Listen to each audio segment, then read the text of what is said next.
In the wake of the solemn event, I find myself engrossed in professional obligations, rendering me occupied with work. It appears that the responsibility of managing the funeral arrangements now rests solely on your shoulders.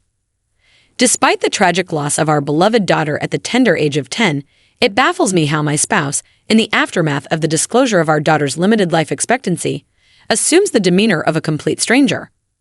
It is evident that he has not invested any time in fostering a connection with our departed child. Regrettably, my expectations for emotional support or shared responsibility from such a spouse are futile.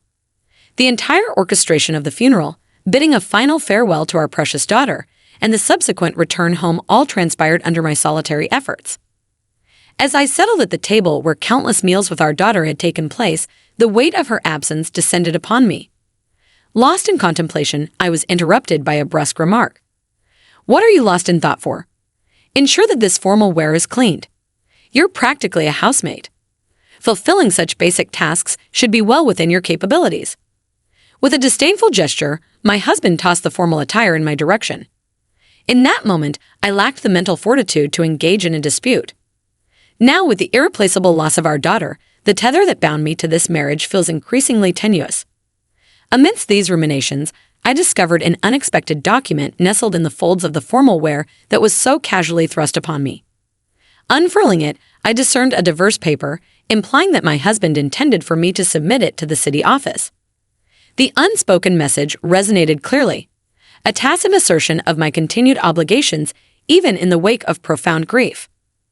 I went to the city office and submitted the divorce paper, and 49 days later, we went to my in-laws' house together with the family. However, the sight of my husband left him speechless. My name is Emily, and I am currently living happily with my husband and our 5-year-old daughter. While I work part-time and take care of our daughter, I used to be a full-time homemaker. However, our lives changed when our daughter turned 4. "Honey, there's something about our daughter. What's all this formality about? What happened?" She's been getting sick easily for the past year and often complains about feeling weak. I thought it was strange, so I took her to the hospital today, and I found out she was ill. The discovery of her illness was a shock to me as well, and subsequent detailed examinations confirmed that our daughter had a disease. These are few cases of it, so there's no established cure. One thing is clear: children who develop this disease tend to lose their lives around the age of 10. What? Is that really possible? Could there have been a mistake in the test or misdiagnosis? I wish that were the case, but we've done detailed examinations at a major hospital. We have to accept it. I will never accept something like that. He stormed off to his room, and the door closed with a loud noise echoing in the living room.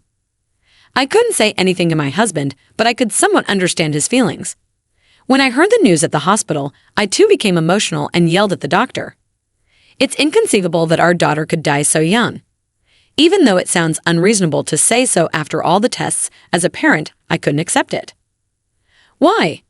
Why does it have to be our daughter among all the children in the world? Thinking this solved nothing and only brought tears. I couldn't control my emotions. "Mommy, I want to go to the park today. Let's take Daddy with us." "Daddy is busy with work, so let's just go the two of us." I hadn't told our young daughter about her illness, but every time she innocently asked to play, it felt as though my heart was being torn apart. No matter how much time passes, it doesn't change the fact that our 5-year-old daughter's life expectancy is just another 5 years. Thinking about it, I couldn't sleep at night, and even if I did, I was often plagued by nightmares. But dwelling on the unchangeable facts is pointless. If we only have 5 years left, then I vow to cherish every second of those 5 years together. "Hello, stop calling me repeatedly. I told you if I'm late, it's because of a drinking party or overtime work. Wait a minute, today is her birthday. Why are you going to a drinking party? You should be taking care of that. If I don't attend the company's drinking parties, people will think less of me. What's the problem with being thought less of? Is a company's evaluation more important than celebrating our daughter's limited birthdays? This is ridiculous. Our daughter is different from other children. She doesn't have decades to live or celebrate dozens of birthdays. I wish he'd cherish each day, but instead, he neglects his family for company drinking parties and golfing with his boss, focusing only on himself. I've turned a blind eye to many things, but ignoring her birthday is unforgivable. Enough is enough. It's her birthday, which only comes once a year. You can go to drinking parties anytime, and anyone from your company who tells you to prioritize drinking over your daughter's birthday is not good. Don't talk like you know anything about the company. You're just a housewife. Indeed, I don't know what his company is like, nor do I understand his position there. But in our family, is there anything more important than our daughter's birthday? I can't understand that, nor do I want to. Maybe this is all my hands and feelings towards our daughter amount to. I thought so. From an outsider's perspective, I might seem like a wife who doesn't understand her husband's work, but I don't care about that. What's most crucial to us now is our daughter, and I will outright reject any excuses from a husband who won't prioritize her. Don't bother coming back. Shut up. Fine, I'll do what I want to. Angry because he doesn't care about our daughter, my husband snapped back. But at this point, I didn't care anymore. Our daughter was looking forward to spending her birthday with her father, but I told her everything without sugarcoating. We went to the restaurant I had reserved and had a happy birthday, just the two of us. But my husband didn't return until the next morning. Where have you been until this time? You told me to do whatever I want, didn't you? So what's wrong with that? You've never been there for her doctor's appointments, and lately, you've been all about yourself. What do you think of your family? Let me be honest. I have my own life, and since you're a stay-at-home mom, taking care of the child is your job, so don't push it on to me. Whether he said those heartless words out of anger or meant them, I couldn't tell, nor did I want to believe it was his true feeling. But his actions have always been self-prioritizing, not for our daughter or our family. Why can't he prioritize our daughter knowing she has so little time left? I was mentally exhausted from worrying about our daughter, and I thought my husband was the only one who could understand and support me. But gradually, our relationship grew cold. Happy birthday, Mom. I guess Dad probably went out drinking again, thinking my birthday doesn't matter. Yes, but having you celebrate with me is more than enough. I'm glad to hear that. I don't know how many more birthdays I can sleep through with you, but I'll always be on your side, Mom. Lily turned 8, understood her illness, and accepted that she wouldn't live long.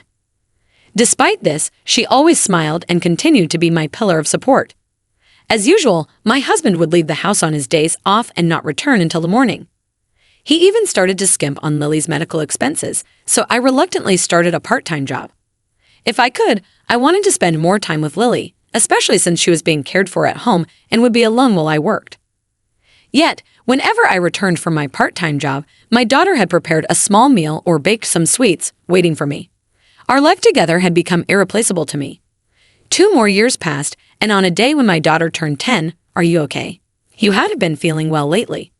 How about we go to the hospital together after I finish work today?" Yeah, the doctor had given her until the age of 10. I knew it was coming, but as her condition worsened day by day, I found myself crying every day. When will it come? I fought with these feelings daily, and my heart was almost broken. But I never showed sadness in front of my daughter as long as warmth remained in her hands. "Mom, can I talk to you for a second?" "What is it?" I was talking with the doctor, and he said I don't have much time left. I'm totally fine, but I'm worried about you being all alone after I'm gone, especially because of that. I hadn't expected my daughter to comfort me. She had grown so much mentally. I tried not to show any sadness in front of her, but she saw right through me. Really, as a mother, am I failing? It's the hardest on my daughter, and yet she's the one comforting me, holding her hand. I couldn't help but let tears I had been holding back flow. "I'm sorry for making you worry about me, Mom.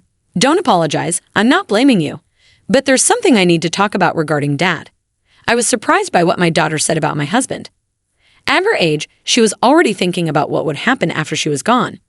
She was concerned about the cold relationship between me and my husband, and I felt terribly sorry. But I decided to devote my time and energy solely to my daughter. While she was still alive half a year later, I'm sorry, but my daughter's condition suddenly worsened, and she'd been hospitalized for about a week. Watching her grow weaker each day was incredibly hard, but I took time off work to stay by her side for her last week. I was prepared. I knew she didn't have long, and there was nothing I could do. But when I held her now cold hand, it felt as if a hole had been punched through my heart. The one who was my sole reason for living, the most important person in my world, was gone. I couldn't accept this reality, and thoughts of joining my daughter crossed my mind, thinking life was meaningless without her. But that's not what she would have wanted. I told myself I must live on strongly to be welcomed with a smile by my daughter in heaven. Decades from now, there's a funeral to prepare for. Just handle it yourself. I'm busy. Despite our daughter's death, my husband showed no emotion. It's not that he was suppressing his feelings, he might truly feel nothing. He had long ceased to care about our family, or perhaps, for him, she wasn't the beloved daughter she was to me. I took care of all the funeral arrangements in place of my unhelpful husband. Hey, did you watch the formal wear, didn't you? What? I don't know about that. Isn't that your own responsibility? You're practically a maid, so it's only natural for you to do all that. Right. What does he think I am, a maid? I never intended to become his maid. What is he thinking? But arguing about this isn't going to help. Besides, I hadn't yet sent my daughter off to heaven. Honestly, since he was indifferent to our daughter until now, it would have been better if he didn't attend the funeral at all. But if he's going to, then he might as well. After all the arrangements, we managed to get through the funeral. Then I returned home. The house was silent, a stark reminder that my daughter had truly departed. As I sat at the table where we often ate together, my husband's voice broke the silence. Hey, get this formal wear cleaned up quickly. You're like a maid, so you should be able to do at least that. Saying that, my husband threw the clothes he had been wearing at me. Maid again, he has always looked down on me like this. Well, I don't care anymore, but as I was about to fold the strong formal wear, a piece of paper fell out of the pocket. What's this? A divorce paper? It was a filled-out divorce paper. Confused, I realized that he wanted a divorce too. Throwing it in my direction with it in the pocket meant he wanted me to sign and submit it to the city office. I had been planning to divorce anyway, and I was more than willing to submit it. I signed it that day and went to the city office to submit it. After 3 months, I was supposed to meet with my ex-husband and his parents. Only 4 of us were supposed to gather since my parents had passed away. However, there was an unexpected young woman at his parents' house. What? No. What's going on? What do you mean, what's going on? Shouldn't you be happy to be with the person you truly love? As I said this to my ex-husband, he seemed completely lost.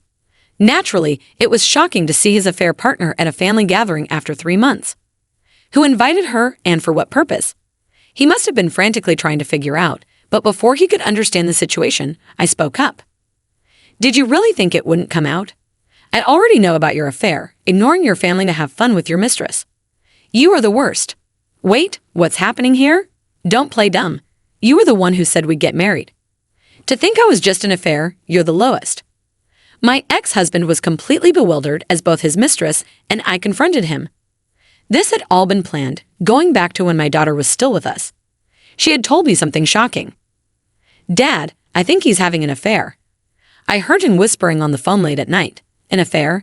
Yeah, I didn't say anything to him, but I want you to be happy. After I'm gone, I was shocked and couldn't believe it at first. Yes, my ex-husband neglected our family, but I thought he was serious about his work and wouldn't betray us in such a way. However, after believing my daughter's words and investigating a bit, the affair came to light. The mistress was a younger colleague, and apparently, she didn't know he was married. Unforgivable, considering he neglected his family to have fun. But I didn't want to deal with divorce or alimony while my daughter's situation was unstable. So I decided to settle everything after she passed. You had a filled-out divorce paper in your formal wears pocket, so planning to divorce me quickly, right? That's. But I had everything investigated with a detective. You were planning to sell the house under my name and take the proceeds as part of the property division, weren't you? No, as I said this, my ex-husband's eyes started darting around. Clearly, I had hit the mark. The house we lived in as a family of 3 was inherited from my parents, thinking it would be useful for raising children in the future. But with our daughter gone, we no longer needed such a large home. I had discussed selling the house with my husband, so his plan was to sell it before the divorce and take half of the proceeds as a property division. I didn't intend to sell the house, but did you really think I'd let you take any of the money? Even if there was no affair, after ignoring your family and causing our daughter such sorrow, you thought I'd give you anything? The divorce papers are already filled out and submitted. Wait, did you really submit them already? Yes, but shouldn't you be grateful? You wanted to marry a young woman, so I've done you a favor by not making a fuss about the divorce. My ex-husband turned pale and slumped down, staring at me with his mouth agape, his mind filled with despair as his plans crumbled. But he wasn't the only victim of his actions. You're the least of the lowest. Knowing your daughter was terminally ill, you lied to me and made your daughter sad. How are you going to take responsibility? Shut up, will you? What? You deceive people and expect no apology? Shut up. Let me think. What is there to think about? There's no way out of this situation, and any thought is a waste of time. Moreover, he hadn't realized why I brought his mistress here and exposed everything. Doing such a despicable thing, you're no son of ours. How could you do this to your own daughter? You're not human. My ex-husband's parents, who adored our daughter since birth, were more furious about his actions than anyone else. They lived far away and couldn't visit often, but they did so about twice a year, and our daughter loved them dearly. We are cutting ties with you, and we've arranged for all the property to be inherited by Emily. We want her to live well for the sake of our granddaughter who has gone to heaven. What? That's irrelevant. What does this have to do with your properties? You always get greedy about money. Do you not have human blood in you? Pay alimony for your affair while carrying the burden of your sins for life. That's how you can atone for your sins. Shortly before my daughter passed, I bought her a smartphone with the money I saved from my part-time job. She stayed in touch with her grandparents through it, and they heard about the situation when they came for the funeral. I never intended to inherit my in-laws' property. They loved our daughter more than anyone and wanted me to live strongly, saying it's better to leave their estate to me than my ex-husband. That's absurd. Are you trying to take everything from me? It's your fault our daughter was born sick. It's because of something wrong with your body that she wasn't born normal. Don't spout nonsense. No matter the handicap, she was your daughter. You're the one who neglected your responsibility and turned away from reality. A father and husband who couldn't protect his family and chose to enjoy himself has no right to complain. My in-laws, usually gentle, were furious to the point of turning red. This showed how disappointed they were in their son's actions, but in a way, this was the outcome my daughter desired. She wanted me to work a new path in life, not mend the relationship with my ex-husband. This is a fitting end for a man abandoned even by his daughter. We have nothing more to say to you. Don't contact us again, and even if you come back, you're not welcome here anymore. I'll be filing for damages against you too, and I'll expose everything to your company. Someone as despicable as you deserves to be in hell. Wait, please calm down. I was struggling mentally. I couldn't bear it with our daughter being like that. Unable to accept such a painful reality, I was seeking solace. Understand me, struggling and seeking solace. Who does he think had it the hardest? Not him, not me, not the in-laws, but our daughter herself. Aware of her illness, she never showed her suffering until the end, and yet to spout such nonsense now of all times. If you spout any more nonsense, I'll make sure you will never be able to speak again. What? Playing the victim now? Is that what a father says? You're just trash that justifies your own actions by pretending to be a victim. As I grabbed my ex-husband by the collar and told him off, he averted his eyes and fell silent. Of course, since we divorced, I have no obligation to let you into my home. I'll pack your belongings outside, so never contact me again. After saying just that, I bowed slightly to my in-laws and left the scene. The following days were a whirlwind of job hunting and dealing with paperwork. With the help of my lawyer and a law firm, everything was settled in about half a year. We sold the house we lived in, and now I've moved into a new apartment, living on my own. The mistress, also deceived, was another victim. So I only claimed poverty from my ex-husband. As for him, he ended up paying a significant amount in debts for the alimony to both me and the mistress. He lost his job after being exposed at work and was deserted by the in-laws. Now mentally unstable and unable to find re-employment, he's chased by that. I made sure to share the truth with mutual acquaintances, so no one is willing to lend him a helping hand. The world is not fair, filled with illness, accidents, and incidents we cannot fight fate. But what we can do is cherish the time we have left and devote ourselves to the ones we're supposed to protect. For those who neglect this in pursuit of their own desires, a fitting and a wait. I will continue to live each day earnestly, not to disappoint my daughter watching over me from heaven, and stay true to the path of being a decent human being.